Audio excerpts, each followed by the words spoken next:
Though the Minnesota Vikings control their playoff destiny with 2 games remaining, even the most optimistic purple-clad fans have to be a bit nervous going into this afternoon's road finale at Detroit. After all, it's been more than 2 months since the Vikings last won outside of Minneapolis, amounting to a 2-4-1 road record. But a win today, coupled with an Eagles loss, would clinch a playoff berth. Opening drive, SDSU alum Zach Zenner busts loose for the Lions on a 29-yard run. He had 8 carries for 45 yards. The Lions built a 9-0 lead. Frankly, they probably should have run him a little more in this game. Vikings offense comes to life late in the second quarter. Kirk Cousins to Stephon Diggs, who heads up into the stands with his touchdown. It's 9-7. Now Minnesota gets it back in the final seconds, and they have time for one last play. It's a Hail Mary. Kirk Cousins buying time, firing deep, and this is fitting because with Christmas just a couple days away, Rudolph comes up clutch and delivers. Kyle Rudolph catching the 44-yard touchdown as the Vikings, who played a pretty rough first half, had a 14-9 lead, and the momentum was completely in their corner after that play. Everson Griffin with 1 of 3 sacks here in the third quarter. Vikings sacked Matt Stafford 13 times in 2 games this year. They're up 17-9. And in the fourth quarter, it's Rudolph in the red zone, not with a red nose, but in the red zone for a touchdown. He completes a big day, and he gets the Vikings one step closer to a playoff bid as they defeat Detroit 27-9. Again, Rudolph, the big game, 9 catches, 122 yards, and 2 scores. That first touchdown might be the biggest one of the Vikings season. I didn't have to move one step off of my spot, and I was able to just jump up. And I joked earlier, I had a lot of rebounds in high school basketball, and at that point it just turns into another rebound. So maybe see if I can get that added to my career total in high school rebounds. That's just an impressive play, very natural hands, and he's a tremendous talent, and a lot of that came through on that play. Certainly was a big way to gain some momentum going into the half after a slow start, and they were calling it a Hail Rudy after it happened instead of a Hail Mary, so that was pretty good. So after finishing off the Lions, the Vikings turned their attention to Philadelphia, where they needed the Eagles to lose to the Texans to lock up a playoff spot. Houston doing its part. Deshaun Watson, 35 yards to Vincent Smith, and the Texans lead 30-29.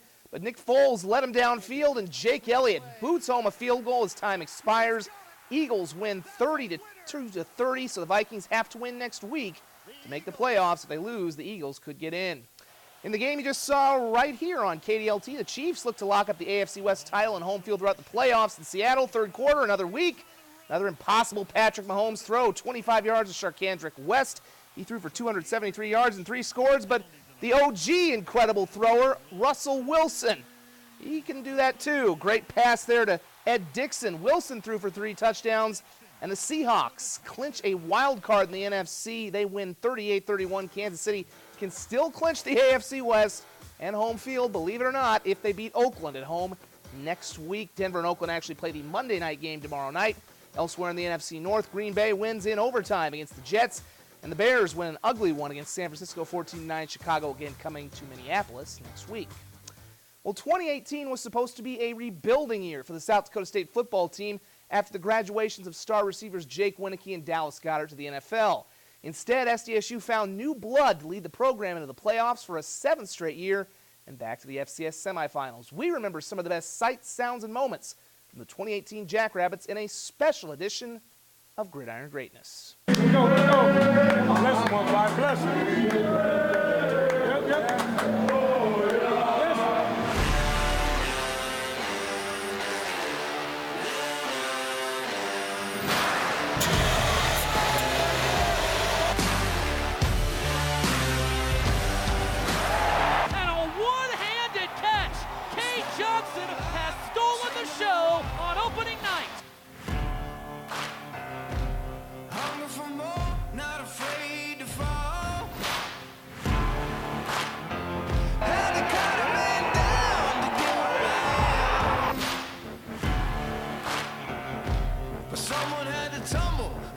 Give to Wallace off the right side, and he's into the end zone. It's a walk-off win for South Dakota State. Don't try to fight, nothing you can do, and I'm gonna run all over you.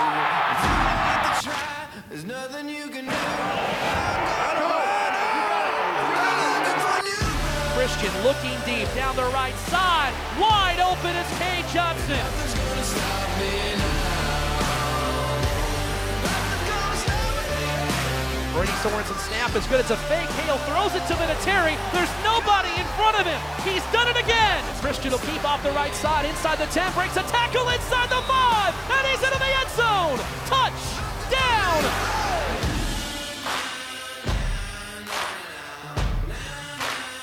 Strong Jr. running right to the 25. Cuts left. Inside the 20. 15. Right numbers 10. Cuts right 5. Into the end zone. Touchdown. Jackrabbits.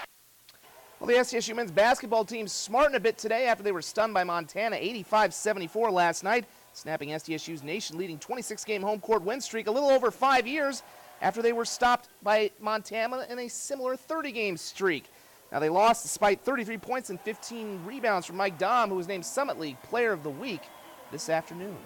You know, we do everything we can to try to come out the more aggressive team and be the ones that really, you know, kind of punch them in the face, so to say, first. But they were the ones that put us on our heels, and I feel like we were just kind of in a back pedal the entire night. A lot of teams don't have that poise and aren't talented enough to just go make those plays, and then we kind of get on that run. And tonight, what we need to take away and learn from it is that you can't take that for granted. In the association this evening, the Timberwolves were in OKC. First quarter, Karl Anthony Towns, flat-footed, but gets the 3 to go as the Wolves lead by 10 after 1.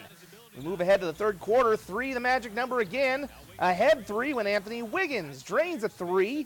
86-80 after 3. Sensing a theme here. Fourth quarter, time running out on the shot clock. Gorgie Deng heaves it up and just gets it to go. Miraculous shot as the Wolves are up by 9. Final seconds, though, they're trailing by 1. Wiggins doing it all himself, driving, hanging, and hitting to give Minnesota a 1-point lead, and they would hold on to get the victory, 114 to 112. We're back in one moment.